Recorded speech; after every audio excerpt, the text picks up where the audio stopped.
Hey, what's going on everybody? I just recently got this notification which made me very happy, and I just wanted to say thank you to everybody who has helped me reach 2,000 subscribers here on the channel. I really appreciate your support and making it possible for me to make videos like this one.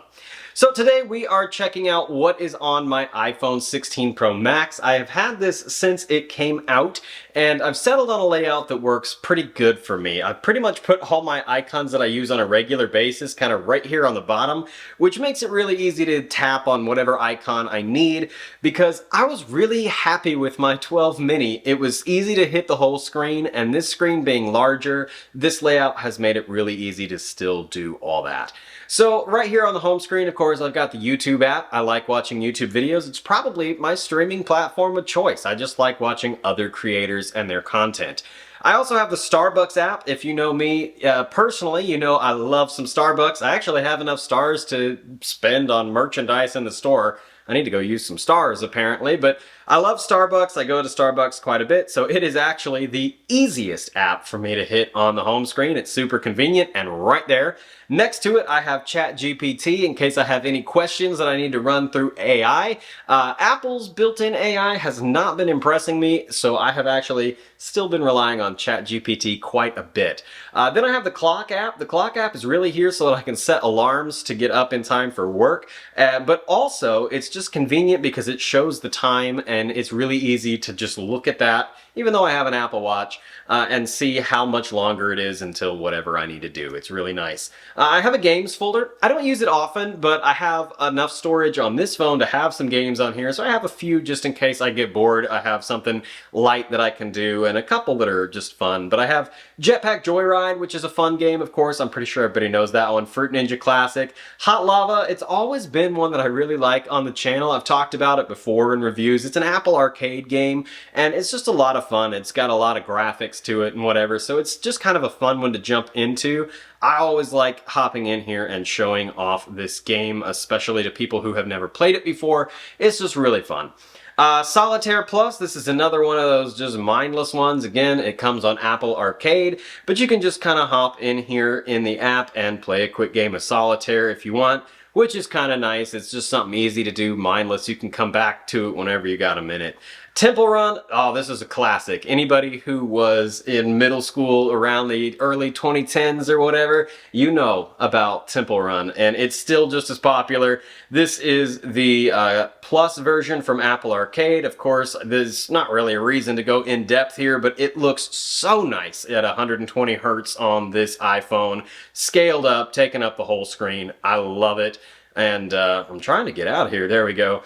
So we'll go ahead and close Temple Run. I've also got Doodle Jump, another classic that I haven't played in forever. I absolutely love Doodle Jump, and Minecraft for when I'm bored and I just want to jump around and build some worlds. I don't really play the survivor mode. I'm mostly into the creative mode. I have Outlook. That's my work email, and it is not my email client personally, but I do like some Outlook having it on here. It's kind of convenient. Image Playgrounds is part of iOS, and here you can see some stuff I've generated for some people. It's interesting, it's fun. I'm just not that impressed with it. I gotta be honest with you, it's not that useful. If you've ever used anything like Photoshop or anything like that that has AI and image generation, Firefly, you're not gonna be that impressed with this probably. Robinhood, of course, that's a great app for investing. I use it a lot. I use it to invest in stocks and cryptocurrencies, and it's just great to live right there on the home screen. I can quickly get in, check my portfolio, see how things are doing, which is really nice. I have Google Calendar. This is my calendar client of choice. I can hop in here, see what kind of things are going on, which I don't have much on there because my work calendar is in Outlook, and I just kind of hop between the two. Apple Maps, super useful. I like Apple Maps, and it is my preferred map, even though a lot of people prefer Google Maps. That's not me. That's not me. Apple Maps has made some significant strides since it first came out, and it's a lot better. The bottom, you're not going to find anything too crazy. I got the phone app, Safari, Messages, and Music, and that has worked really well. I don't really change that around. That's not all, folks. Over here in the app library, we can dive into more of what is on my device. So let's jump into the recently added folder here, and we'll talk about some of the stuff that I have just recently put on here. So I have a color wheel. For those of you who don't know, I am a lighting designer by my actual job, and it's just super convenient to come in here and find color palettes that work together. It can be nice when you're working on a show and you're like, I wonder if these colors go together. Well, you can dive into different styles and find things that look really nice. And that way you're always winding up with nice complementary colors or tetradic colors or whatever you're looking for. I've always found good use of a color wheel as a lighting designer, and I really do enjoy having that on my phone. Culver's, I ordered from Culver's for lunch one time and I just never deleted the app. Discord, we use that at work a lot as a comm system between everybody, so I have it on there for work purposes mostly. Express, if you know me, you know I love to shop at Express, so I'll hop in here, check out what kind of things they have going on at Express for clothes and things like that. And if I see something I like, I can go either check it out in the store or go ahead and order it online, whatever feels right. But it is really nice to be able to just hop in, browse, it's something casual to do.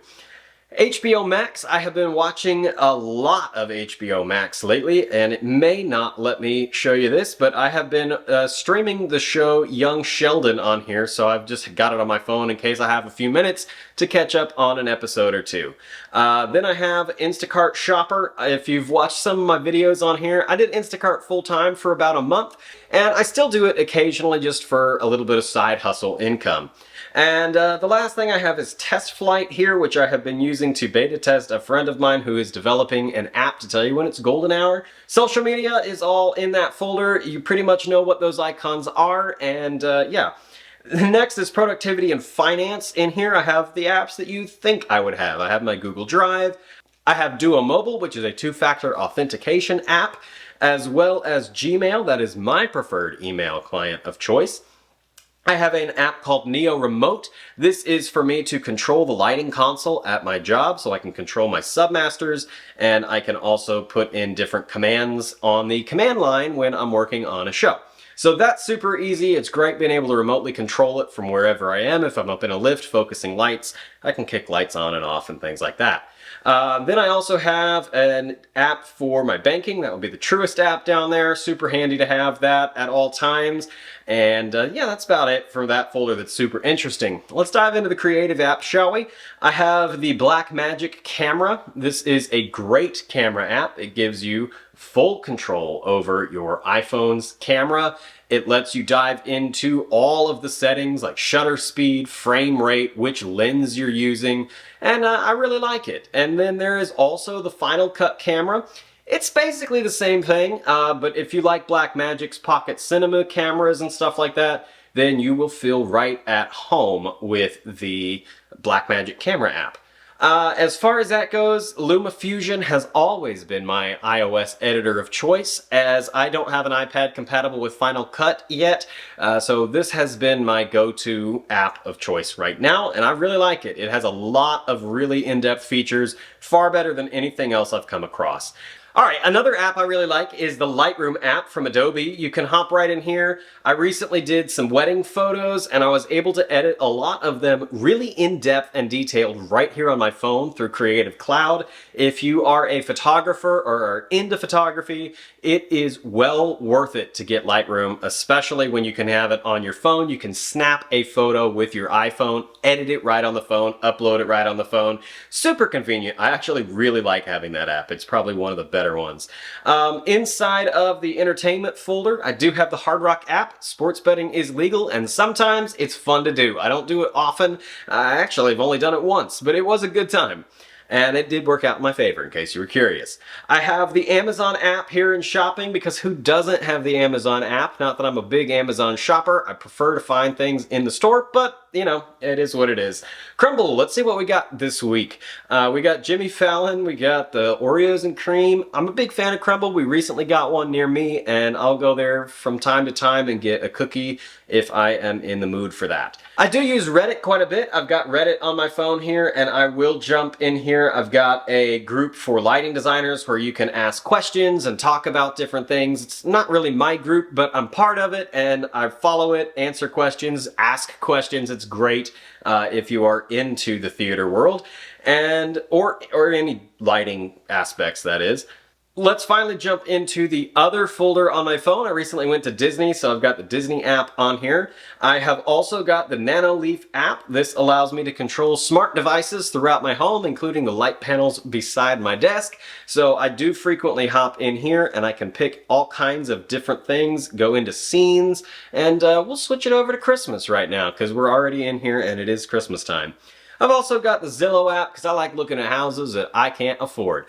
And that's about it really for what's on my iPhone at this time. If there's an app that you think I'm missing and that I should download that you find super useful, drop it in the comments down below. And if you have any questions about some of the apps that I am using, well, let me know that too. I'd be happy to answer anything you have. If you enjoyed this video, make sure you hit the like button. And if you're new, hit subscribe.